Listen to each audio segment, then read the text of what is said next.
Right, I'll be honest with you, I don't overly like criticizing bad matches because 1, the wrestlers involved usually already know, and 2, I'm a positive cat that always looks on the bright side of life. It's annoying, isn't it? On the flip side to this though, I also like to keep my ear to the ground, and as we reach the end of 2019, many of you are having your say on what you think are the least best scraps we've seen in WWE this year. And yes, I just use the term least best. Don't worry, I hate me too. But we do have to take the good with the bad and do the people's bidding, which is why we are here today. I'm Simon from What Culture, and this is the 10 worst WWE matches of 2019. Number 10, Lacey Evans vs Charlotte Flair. Happening on the June 3rd episode of Raw, the real issue with Charlotte vs Lacey Evans was that you heard a lot of chatting. Now, we all know that John Cena was the king of this, but it does take you out of the experience when you can hear Flair shouting, "Move!" because she didn't want to punch Lacey right in the face. This then happened a few minutes later too, when the Queen once again instructed Evans to get out of the ring. From there, it was just a series of miscommunications, which ended with the Southern Belle getting chopped in the shoulder, although I bet that still hurt. This all came at a time where the internet wrestling community was questioning Lacey's experience, or lack thereof, and in many ways, maybe this served as a motivating moment. Months later on SmackDown, Evans was stood in the ring smacking Sasha Banks right in the nose as the crowd roared its approval. So yes, this summer scrap wasn't the best thing we saw all year, and probably doesn't need watching again, but hopefully it can be seen as a stepping stone in getting Lacey to where she wants to be. As for Charlotte, well, even though it will frustrate some, overall she's still one of the best wrestlers on the roster. They are just my thoughts. Number 9, Seth Rollins vs Baron Corbin. This was just stupid from a booking standpoint. WWE spent most of the build for Seth Rollins vs Baron Corbin at Stomping Grounds building up who the special guest referee would be. The problem when you do that is that fans' minds will run wild thinking who this could be. A surprise should always be greeted with a shock of massive proportions because otherwise why tease it? You need that payoff. So when Lacey Evans was announced as the person to step into this role, everybody groaned. It added an interesting twist to the match, but we'd seen her on TV every week. This wasn't fun, exciting, or different. WWE should have just revealed it before the pay-per-view had even started.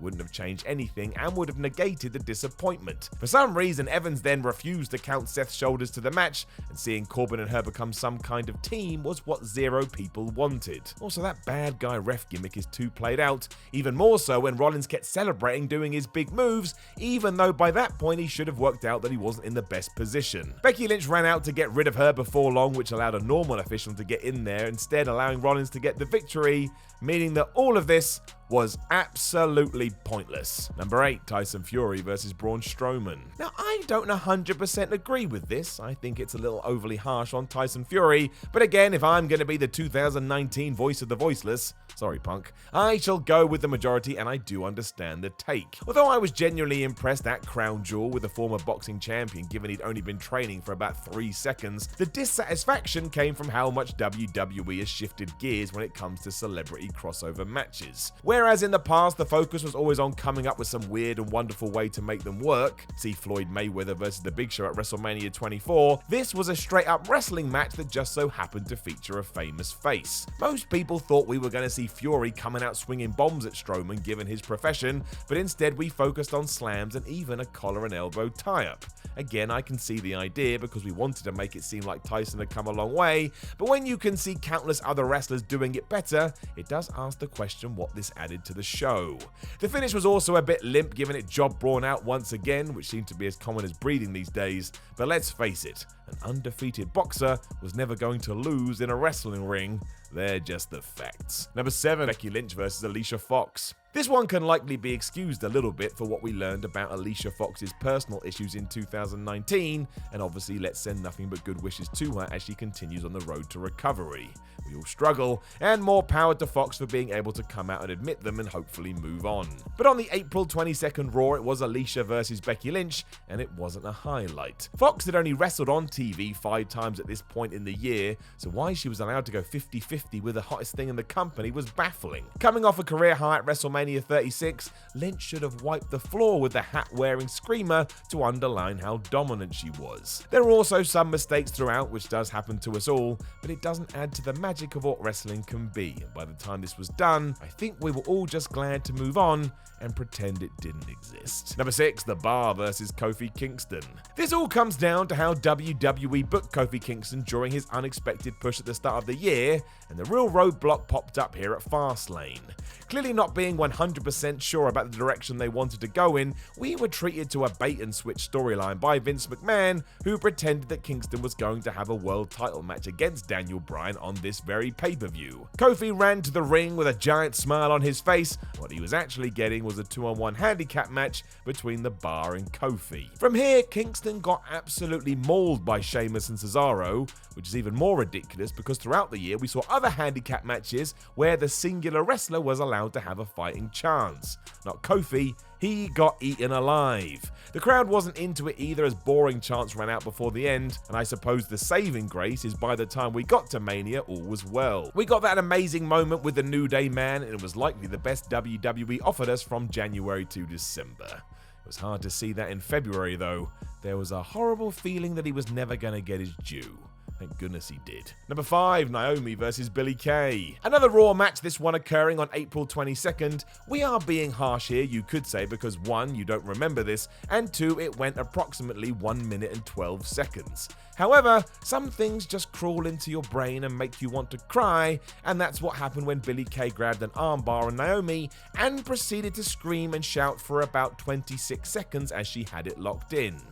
I know the Iconics are meant to be annoying, and I think they're great at what they do, but this was too much. It made me want to mute my television. Thankfully, Naomi escaped and mounted her comeback before winning with a sunset flip from the apron, and we moved on to whatever was next. That streaking though, man, I'm probably just getting old and cranky, but it was simply too much. My ears get sore, and I don't want my ears getting sore. Number 4, Lars Sullivan versus the Lucha House Party. I still don't understand what this was, and I'm waiting for an answer. For years, Vince McMahon has proven that if he knows one thing, it's how to promote and push a monster. Time and time again, he's turned normal humans into terrifying beasts, and it seemed like Lars Sullivan was next in line for this treatment. Then we got to Super Showdown. When we saw it was going to be Lars versus all the members of the Lucha House Party, we assumed that Sullivan was going to murder them and then probably feast on their hearts. Whatever we had to do to turn him into a beast. It wouldn't last more than 2 minutes, and maybe we'd all start fearing Lars like WWE wanted us to. But no, we didn't do that. Instead, Sullivan won after a DQ when Lince Dorado, Kalisto, and Grand Metalik kicked his ass as a threesome. Lars would fight them off and leave them laying at the end, but it did nothing for the man and was the start of his deserved fall from grace. I'm intrigued to see what happens when he returns to TV, because if this is the plan, well, I'll tell you now, it is not going to work. Number 3, The Undertaker versus Goldberg. Happening on the same show, I don't think this comes as a surprise to anyone. Both Goldberg and The Undertaker have come out afterwards and said how disappointed they were with the match and that it simply wasn't very good. Bill had already knocked himself loopy before he got to the ring, which worsened when he was there, and Taker got dropped on his head more than once. What was a kinda fun opening few minutes soon dove into the floor and it became tough to watch. I was genuinely worried about them both. Be it the heat, luck, or what we've chatted about already, none of us should ever watch this again because it will just make you sad. I never even thought Goldberg vs Taker was a dream match to begin with. Nobody was clamoring for that back in the late 90s. There was all the bad bits of the Saudi Arabia deal coming to the forefront of wrestling. Thankfully, since this, Goldberg has redeemed himself at SummerSlam, as did the Dead Man when he teamed with Roman Reigns, even though that pairing was odd, and we shall put this down to an off day. We all have them, but it doesn't mean it was entertaining. Number 2, Brock Lesnar versus Cain Velasquez. Once again going down out in the East, I think we're all still scratching our heads trying to figure this one out. There was something cool in seeing Lesnar and Velasquez having a rematch under the WWE banner, given we'd seen Cain whoop Brock's ass a few years earlier in the UFC, but why this was booked how it was is baffling. After a brief flurry by Cain, Lesnar simply took control, locked in the Kimura, and tapped him out in seconds. Forget the fact that WWE has gone out of their way to ensure that the Beast never submits to keep his aura alive. Velasquez was jobbed out on his debut for some reason. That's all I've got. I don't know why we did this, even if it does set up a rubber match at some point down the line. If you want that, just let Brock F5 the man and be done with it. We see it all the time. I get the argument that this was structured like an MMA fight where shocks like this do happen, but that was the same defense of Kofi Kingston getting wasted in 12 seconds when SmackDown debuted on Fox. It doesn't make for a satisfying story, and if there's one thing pro wrestling can control, it is satisfying stories. Someone reach into my head and pull out my brain. Number 1, Seth Rollins versus The Fiend. If we're talking about getting rid of things inside my head, let's talk about the main event of the Hell in a Cell pay-per-view. My word. We had all chatted beforehand about why WWE had put this together, because what was the get out? It felt too soon to make Bray Wyatt the champion, but that was the only thing you could possibly do here. Fans loved The Fiend, and a loss at this stage would have sucked. We assumed it was just Vince McMahon being extra keen with his new standout star, and we were gonna go all in. Boy, are we idiots. Rather than that ending, instead, Seth Rollins took a big hammer and smashed a toolbox into Wyatt's face, which as we now know is the only way to stop a Hell in a Cell match in its tracks. I've never seen the rules, but I can only presume it is in there and Seth had done some serious reading. We also had all that nonsense with the referee trying to talk morally to Rollins, and when this was all said and done, the crowd was chanting restart the match and AEW. It was a bust. Even WWE knew this as they made amends a month later at Crown Jewel. I haven't even mentioned the red light, the 45,689 curb stomps, or the giant comical hammer that made Bray look like he was in a cartoon. I was so shocked at the finish, I even yelled an expletive at the end of it. And I can tell you, that rarely happens. Know of any other matches that could be considered the worst for WWE in 2019? Let us know in the comments below, and don't forget to like, share, and subscribe. Then head over to WhatCulture.com and read yourself some articles. Follow What Culture on Twitter at WhatCultureWWE, and you're already here on What Culture Wrestling. Why not watch some more videos? My name is Simon from What Culture. Thank you very much for joining me on both this video and throughout 2019. And I look forward to seeing you in 2020. Or maybe you're listening to this already in 2020. Have a great year.